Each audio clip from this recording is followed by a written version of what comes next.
ओम नमः शिवाय।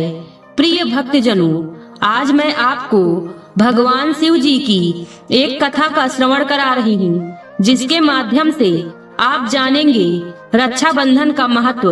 अगर आप यह प्रेरणादायक कथा सुन रहे हैं तो पूरा सुने, इसे आधा अधूरा छोड़कर जाने की गलती न करें। इस पवित्र कथा के माध्यम से आप भगवान शिव से नई सीख प्राप्त करेंगे, इसलिए इस पवित्र कथा को पूर्ण भाव और निष्ठा के साथ सुने और भगवान शिव का आशीर्वाद प्राप्त करें। तो चलिए कथा को प्रारंभ करते हैं। भगवान शिव माता पार्वती से कहते हैं, हे देवी, पृथ्वी लोक में रक्षाबंधन का त्योहार बड़े ही हर्षोल्लास से मनाया जा रहा है। आज मैं आपको सावन में रक्षाबंधन का महत्व बताता हूँ। फिर माता पार्वती कहती है कि सनातन धर्म में कई त्योहार होते हैं और हर त्योहार की अपनी एक खास विशेषता होती है। जैसे कि रक्षाबंधन का त्योहार जो हर साल श्रावण मास की पूर्णिमा के दिन मनाया जाता है। यह त्योहार भाई बहन के प्यार और विश्वास का प्रतीक है। फिर भगवान शिव कहते हैं, सनातन धर्म के शास्त्रों में रक्षाबंधन की शुरुआत कैसे हुई, इसके पीछे कई कथाएं प्रचलित हैं। उनमें से एक प्रचलित कथा के अनुसार जब राजा बलि ने अश्वमेध यज्ञ करवाया था, तब भगवान विष्णु ने वामन अवतार लेकर राजा बलि से 3 पग धरती दान में मांगी थी। राजा बलि ने 3 पग धरती देने के लिए हाँ कह दिया था। ब्राह्मण रूप में भगवान विष्णु ने पहले पग से धरती और पाताल को नाप लिया था। दूसरे पग से भगवान विष्णु ने समस्त नक्षत्र मंडल और आकाश को नाप लिया था। तीसरा पग रखने से पहले भगवान विष्णु ने बलि से कहा, तुम जानते हो बलि, मैंने 3 पग भूमि मांगी थी, लेकिन तीसरा पग रखने के लिए कोई स्थान ही शेष नहीं रह गया। अब मैं अपना तीसरा पग कहाँ रखूं? राजा बलि ने उत्तर दिया, प्रभु, आपने 2 पग रखकर पूरी सृष्टि, मेरा राजपाट और मेरे द्वारा जीते हुए सारे क्षेत्र ले लिए हैं, परंतु जब भी मैंने दान करने का संकल्प लिया है उसे सदैव पूरा किया है। इसीलिए अभी भी एक स्थान शेष है जो मेरा है, वह है मेरा शरीर। आप मेरे सिर पर अपना तीसरा पग रखिए ताकि संसार जान सके कि बलि अपना वचन निभाना जानता है। कृपया अपना पग उठाइए और मेरे सिर पर रख दीजिए। तब भगवान विष्णु ने कहा, अगर यही आपकी इच्छा है और आपको लगता है कि आपका उद्धार इसी में है, तो मैं आपके सिर पर अपना पग रखता हूँ। भगवान विष्णु ने ब्राह्मण रूप में राजा बलि के सिर पर अपना पग रखा और बलि पाताल में समा गया। भगवान विष्णु ने 3 पग में ही पूरी धरती नाप ली और राजा को पाताल लोक रहने के लिए दे दिया। फिर भगवान विष्णु ने कहा, राजा बलि, तुम्हारी भक्ति देखकर मैं बहुत प्रसन्न हूँ। तुम मुझसे जो चाहो वह वरदान मांग सकते हो। तब राजा बलि ने कहा, हे नारायण, मेरी यही इच्छा है कि मैं हर समय आपको ही देखूं, सोते जागते हर क्षण मेरी इच्छा है कि आप मेरे साथ पाताल लोक में रहें। भगवान विष्णु मुस्कुराए और कहा, तथास्तु। उन्होंने राजा बलि की इस इच्छा को पूर्ण कर दिया और इसके बाद भगवान विष्णु राजा बलि के साथ पाताल लोक में ही रहने लगे। इससे माता लक्ष्मी चिंतित हो गई और नारद जी को सारी बात बताई। माता लक्ष्मी ने कहा, देवर्षि नारद, आप ही बताइए मैं क्या करूं? प्रभु पाताल लोक में राजा बलि के साथ ही रहने लगे हैं। मेरा मन अत्यंत चिंतित है, उन्हें वापस बैकुंठ लाने का कोई उपाय बताएं। देवर्षि नारद बोले, माता, राजा बलि ने भगवान विष्णु को अपने साथ रहने का वरदान प्राप्त किया है और उनसे यही मांगा था। अब प्रभु को वापस लाने के लिए आपको राजा बलि से भगवान विष्णु को मांगना होगा। भगवान विष्णु को वापस लाने का एक उपाय मैं आपको बता सकता हूँ। माता लक्ष्मी बोली, तो शीघ्र बताइए देवर्षि नारद, प्रभु के बिना यह बैकुंठ बहुत सूना है। देवर्षि नारद ने कहा, माता, आप राजा बलि को अपना भाई बना लीजिए और भगवान विष्णु को मांग लीजिए। जब आप राजा बलि को रक्षा सूत्र में बांध देंगी तो वह आपसे उपहार मांगने के लिए कहेगा, तब आप भगवान विष्णु को ही मांग लेना। देवर्षि नारद की बात सुनकर माता लक्ष्मी ने कहा, हाँ, यह विचार उत्तम है। मैं अभी राजा बलि के पास जाती हूँ। अब मैं प्रभु को लेकर ही बैकुंठ लौटूंगी। नारद जी के सुझाव से सहमत होकर माता लक्ष्मी राजा बलि के पास एक ब्राह्मणी का भेष धारण करके गई और उनके पास जाते ही रोने लगी। राजा बलि ने पूछा, क्या हुआ बहन, तुम रो क्यों रही हो? माता लक्ष्मी ने कहा, आपने मुझे बहन बुलाया। बहन सुनने के लिए मेरे कान तरस गए भैया। मैं इसीलिए रो रही थी क्योंकि मेरा कोई भाई नहीं है। अगर आज मेरा कोई भाई होता तो वह मेरी सहायता अवश्य करता। राजा बलि ने कहा, बहन चिंतित मत हो, आज से मैं तुम्हारा भाई हूँ। माता लक्ष्मी ने कहा, सच भैया, मैं अभी आपकी कलाई पर रक्षा सूत्र बांध देती हूँ। इसके पश्चात माता लक्ष्मी ने राजा बलि को राखी बांधी। राजा बलि ने कहा, बहन आज से तुम मेरी बहन हो। मांगो, उपहार में तुम्हें क्या चाहिए और तुम्हें क्या सहायता चाहिए थी। अब तो मैं तुम्हारा भाई बन गया हूँ। मुझसे अपनी परेशानी कहो, मैं तुम्हारी हर प्रकार से सहायता करूँगा। माता लक्ष्मी ने कहा, भैया मुझे मेरे पति वापस चाहिए। मेरे पति के बिना मेरा जीवन सूना है। राजा बलि ने कहा, तुम्हारे पति कहाँ हैं? कहीं किसी मुसीबत में तो नहीं है? अगर ऐसा है तो मैं तुरंत अपने सैनिकों को आदेश देता हूँ कि वे तुम्हारे पति को ढूंढे और मैं खुद भी उन्हें ढूंढने जाऊंगा। बहन तुम चिंता मत करो, तुम्हारा यह भाई अपनी बहन के द्वारा बांधे गए इस रक्षा सूत्र का मान अवश्य रखेगा और अपना कर्तव्य निभाएगा। तब माता लक्ष्मी कहती हैं, भैया मैं यह बात अच्छे से जानती हूँ, पर मेरे पति कहीं और नहीं, वो यही हैं। साक्षात भगवान विष्णु ही मेरे पति हैं। आप मुझे मेरे पति लौटा दो भैया। इतना कहकर देवी लक्ष्मी अपने असली स्वरूप में वापस आ जाती हैं। उन्हें अपने सामने देखकर राजा बलि हैरान रह गए और उन्होंने दोनों हाथ जोड़कर देवी लक्ष्मी को प्रणाम किया। तभी भगवान विष्णु भी वहां आ गए। तब राजा बलि ने कहा, मेरा परम सौभाग्य है देवी लक्ष्मी कि मुझे आपका भाई बनने का सौभाग्य प्राप्त हुआ।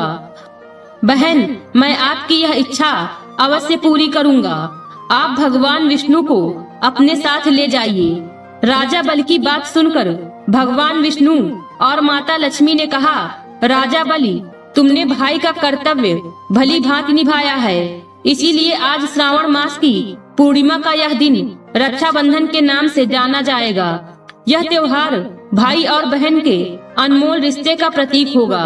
भगवान विष्णु और माता लक्ष्मी के इन वचनों को सुनकर राजा बलि बोले, धन्य है प्रभु आप दोनों, आपकी जय हो।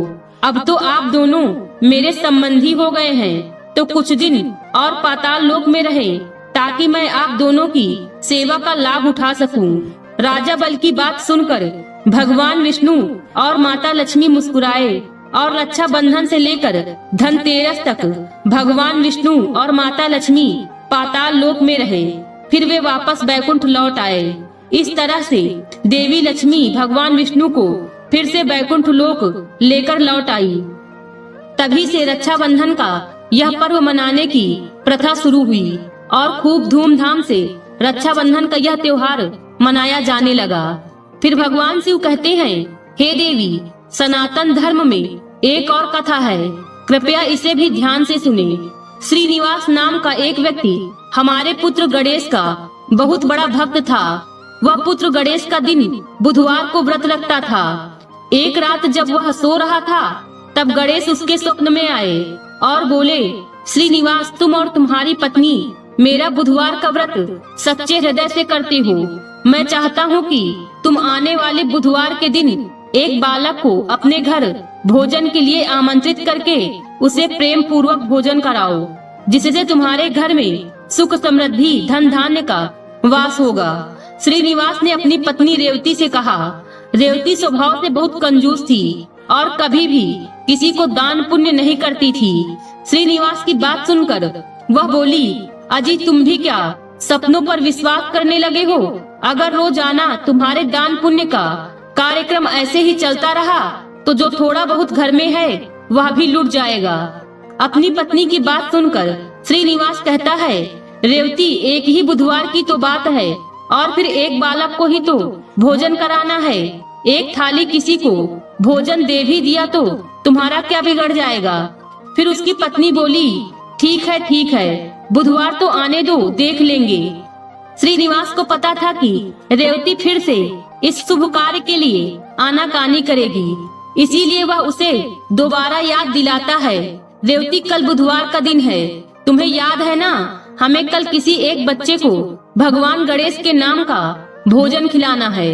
तो तुम एक काम करना, कल जाकर किसी एक बच्चे को ले आना, हम उसे प्रेम पूर्वक भोजन खिलाएंगे।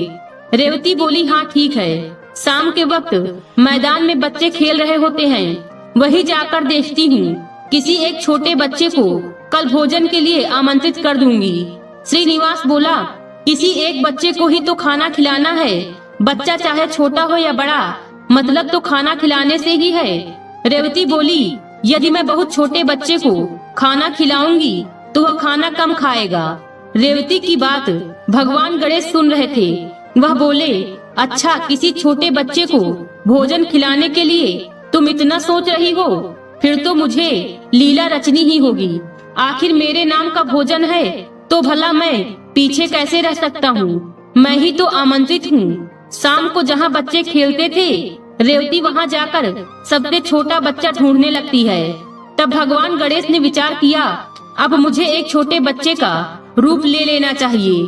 उधर रेवती कहती है, यहाँ तो बहुत सारे बच्चे हैं, देखती हूँ इनमें से कोई छोटा बच्चा मिल जाए। भगवान गणेश ने देखा कि रेवती एक छोटा बच्चा ढूंढ रही है, तो उन्होंने भी एक छोटे से बच्चे का रूप ले लिया और वह सभी बच्चों के बीच खेलने लगे। रेवती की नजर उस छोटे से बच्चे पर गई। उसे देखकर वह बोली, बेटा सुनो, कल तुम मेरे घर खाना खाने आ सकते हो, मैं तुम्हें भोजन के लिए आमंत्रित करती हूँ। यही पास में ही मेरा घर है, तुम अपने घर में पूछ कर आ जाना, ठीक है। वह बच्चा बोला, हाँ ठीक है माताजी, मैं कल भोजन के लिए जरूर आऊँगा।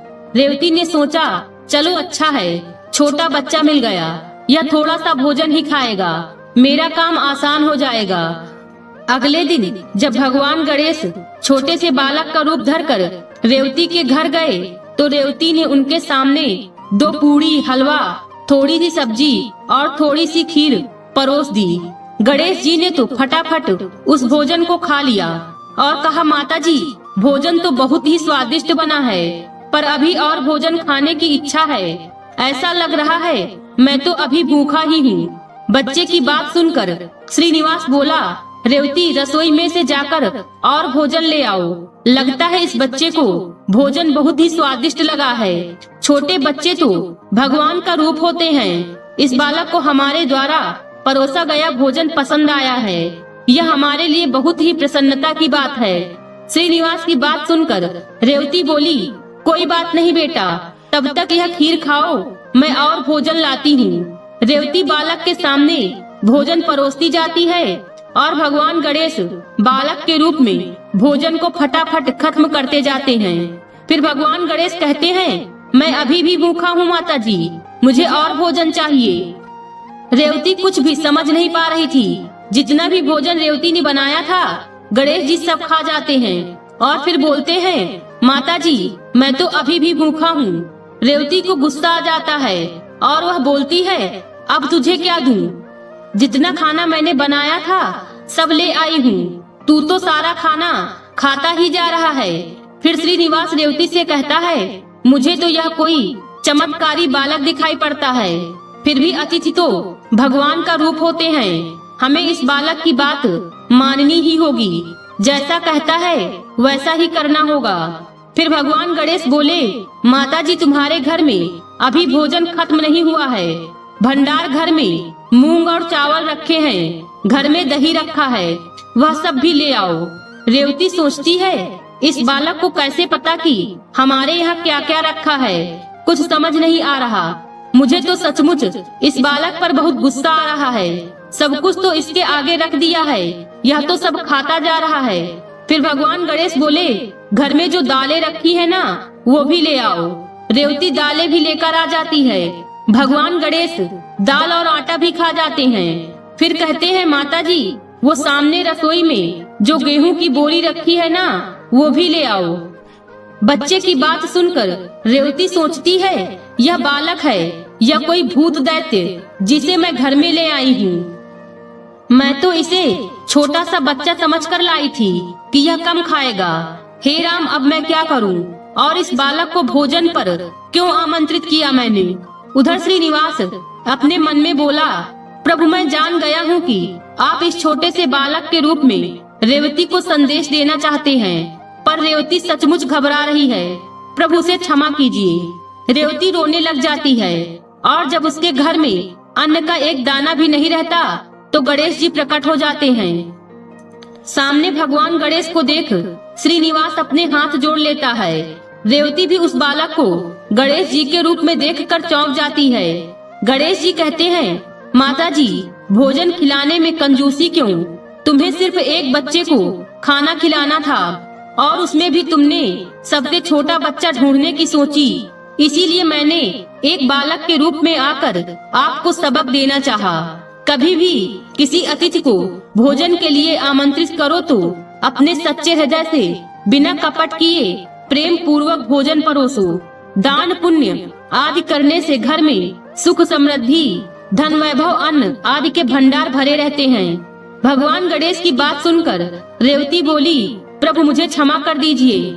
मैं कभी भी कंजूसी नहीं करूंगी, सदैव इच्छा अनुसार दान पुण्य करती रहूंगी और अतिथि को भोजन खिलाने में भी कभी कंजूसी नहीं करूंगी। इसके पश्चात भगवान गणेश ने श्रीनिवास और रेवती को आशीर्वाद दिया और उन्होंने जितना खाना खाया था उसके 4 गुना अन्न भंडार उनके घर में भर दिया।